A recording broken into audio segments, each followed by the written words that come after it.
നമസ്കാരം, ഞാൻ ബ്രിജേഷ്. സ്വാഗതം കരിയർ പാത്വേ എന്ന യൂട്യൂബ് വീഡിയോസിലേക്ക്. സപ്ലി അടിച്ചു എന്ന ഓമന പേരിൽ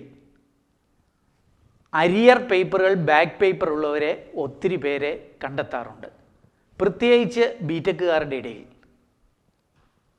ഇത് ഇങ്ങനെയുള്ളവർക്ക് എന്ത് ചെയ്യണം എന്നത് വലിയ ടെൻഷനാണ്.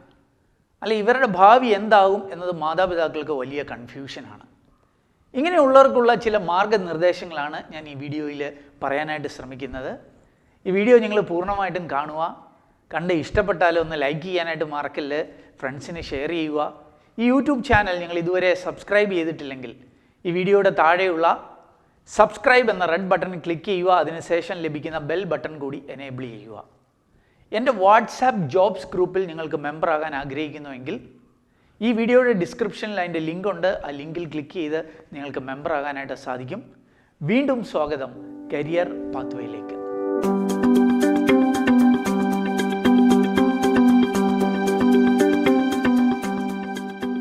സപ്ലിയാണ് സാറേ, അതുകൊണ്ടൊരു ജോലിക്ക് അപ്ലൈ ചെയ്യാൻ കഴിയുന്നില്ല എന്ന് പരാതിപ്പെടുന്ന ഒത്തിരി പേരെ കണ്ടെത്താറുണ്ട്.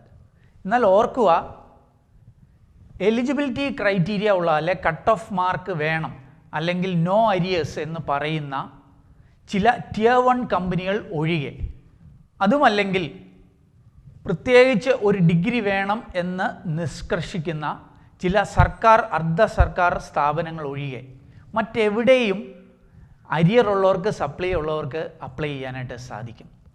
നിങ്ങൾ ഓർക്കുക, സപ്ലി ഉള്ളവരെ അല്ലെങ്കിൽ അരിയർ ഉള്ളവരെ മാത്രം കൺസിഡർ ചെയ്യുന്ന, അല്ലെ അവരെ എടുക്കാൻ താല്പര്യപ്പെടുന്ന പല കമ്പനികളുണ്ട് എന്നുള്ള കാര്യം. സദർലാൻഡ് പോലെയുള്ള BPOകളിൽ സപ്ലി ഉള്ളവർക്ക് അപ്ലൈ ചെയ്യാൻ സാധിക്കും.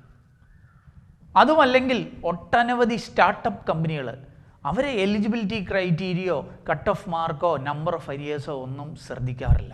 അപ്പോൾ ഇങ്ങനെയുള്ള സ്ഥാപനങ്ങളിൽ അപ്ലൈ ചെയ്യാനായിട്ട് കഴിയും എന്നത് ഓർക്കുക. സപ്ലി ഉണ്ട് എന്നുള്ളത് കൊണ്ട് ജോലി കിട്ടില്ല എന്നില്ല. എന്നാൽ ഒരു കാര്യം ഓർക്കുക, സപ്ലിമെൻ്ററി പേപ്പേഴ്സ് ഉണ്ടെങ്കിൽ ഭാവിയിൽ നിങ്ങൾക്ക് കരിയർ ഗ്രോത്തിന് അതൊരു വിഘാതമായി മാറും.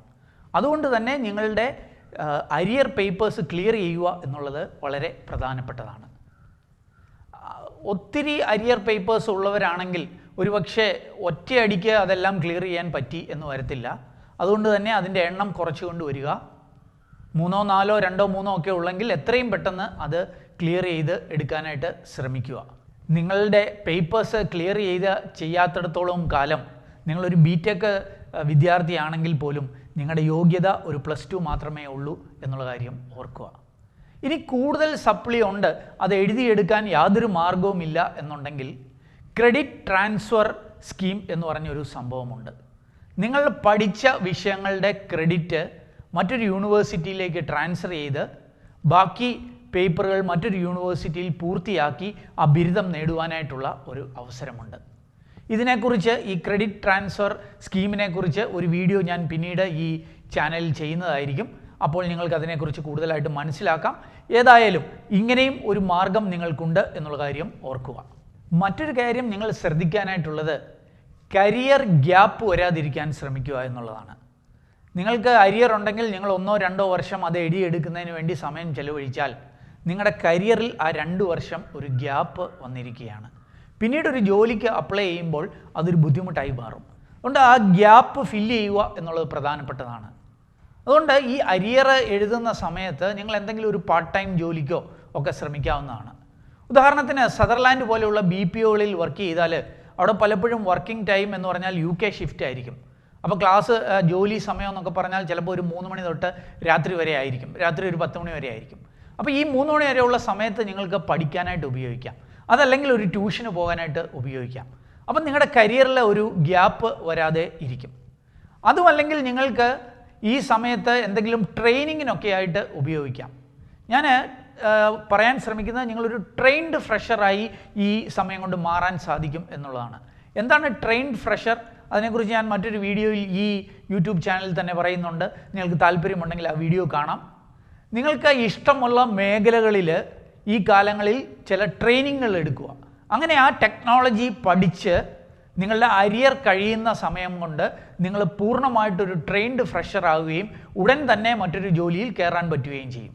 അപ്പോൾ ഇങ്ങനെയുള്ള സാധ്യതകൾ ഉപയോഗിച്ചുകൊണ്ട് കരിയറിൽ ഒരു ഗ്യാപ്പ് വരാതിരിക്കാൻ ശ്രമിക്കുക എന്നുള്ളത് പ്രധാനപ്പെട്ടതാണ്. നിങ്ങൾ എപ്പോഴും ഒരു കാര്യം ശ്രദ്ധിക്കുക, നിങ്ങളുടെ ആദ്യ ജോലിക്ക് വലിയ ബ്രാൻഡോ അല്ലെങ്കിൽ വലിയ ശമ്പളമോ ഒന്നും പ്രതീക്ഷിക്കേണ്ട.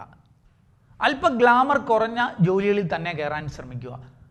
ആദ്യ കാലങ്ങളിൽ, കരിയറിൻ്റെ ആദ്യ കാലങ്ങളിലെ കഷ്ടപ്പാടുകളൊക്കെ നല്ലതാണ്. ഒറ്റ കാര്യം മാത്രം ശ്രദ്ധിക്കുക, പണി പഠിക്കാൻ പറ്റുമോ, എക്സ്പീരിയൻസ് ഗെയിൻ ചെയ്യാൻ പറ്റുമോ. അങ്ങനെ ഒരു 1-2 കൊല്ലം കൊണ്ട് നിങ്ങൾ എക്സ്പീരിയൻസ് ഗെയിൻ ചെയ്താൽ ആ 2 കൊല്ലത്തിന് ശേഷം നിങ്ങളുടെ അരിയറൊക്കെ കഴിയുമ്പോൾ നിങ്ങൾക്ക് മികച്ച കമ്പനിയിലേക്ക് മാറാനായിട്ട് സാധിക്കും. നിങ്ങൾ ഓർക്കുക, നിങ്ങൾക്ക് അരിയർ ഉള്ളതുകൊണ്ട് നിങ്ങളുടെ ഡ്രീം കമ്പനി ഒന്നും മാറ്റി വെക്കേണ്ട കാര്യമില്ല, അല്ലെ ഡ്രീം കമ്പനിയിൽ കയറണമെന്നുള്ള സ്വപ്നങ്ങളൊന്നും വേണ്ടെന്ന് വെക്കേണ്ട കാര്യമില്ല. കാരണം നിങ്ങൾക്ക് 1-2 വർഷത്തെ എക്സ്പീരിയൻസ് ഗെയിൻ ചെയ്താൽ പിന്നെ ആ കമ്പനിയിലേക്ക് നിങ്ങൾ അപേക്ഷിക്കുമ്പോൾ നിങ്ങളുടെ മാർക്കോ പെർസെൻറ്റേജോ കട്ട് ഓഫോ ഒന്നും ആയിരിക്കില്ല പ്രശ്നമാകുന്നത്. അവർ നോക്കുന്നത് നിങ്ങൾക്ക് എക്സ്പീരിയൻസ് ഉണ്ടോ, പണി പഠിച്ചിട്ടുണ്ടോ എന്നുള്ളതാണ്. ആ സമയത്ത് മാർക്ക് ഇല്ലെങ്കിൽ പോലും, മാർക്ക് അല്പം കുറവാണെങ്കിൽ പോലും ലാറ്ററൽ എൻട്രിയിലൂടെ നിങ്ങളുടെ ഡ്രീം കമ്പനിയിലേക്ക് നിങ്ങൾക്ക് കയറാനായിട്ട് സാധിക്കും. അതുകൊണ്ട് അങ്ങനെയുള്ള ഒരു ചിന്ത നിങ്ങളുടെ മനസ്സിൽ വേണം എന്നുള്ള കാര്യം ഓർക്കുക.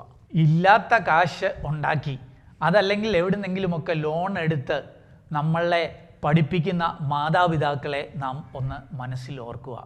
ആ ഓർമ്മകൾ വിജയത്തിലേക്ക് നമുക്കുള്ള പടവുകളാകട്ടെ. ഏതായാലും ഈ വീഡിയോ കണ്ടതിന് നന്ദി. ഇത് ഇഷ്ടപ്പെട്ടാൽ കൂട്ടുകാർക്കൊന്ന് ഷെയർ ചെയ്യുക, ലൈക്ക് അടിക്കാൻ മറക്കല്ല്. ഈ വീഡിയോ ചാനൽ ഇതുവരെ നിങ്ങൾ സബ്സ്ക്രൈബ് ചെയ്തിട്ടില്ലെങ്കിൽ ദയവായിട്ട് സബ്സ്ക്രൈബ് ചെയ്യുക. ഏറ്റവും ശുഭകരമായ ഒരു തൊഴിൽ നേർന്നുകൊണ്ട് നിർത്തട്ടെ. നന്ദി, നമസ്കാരം.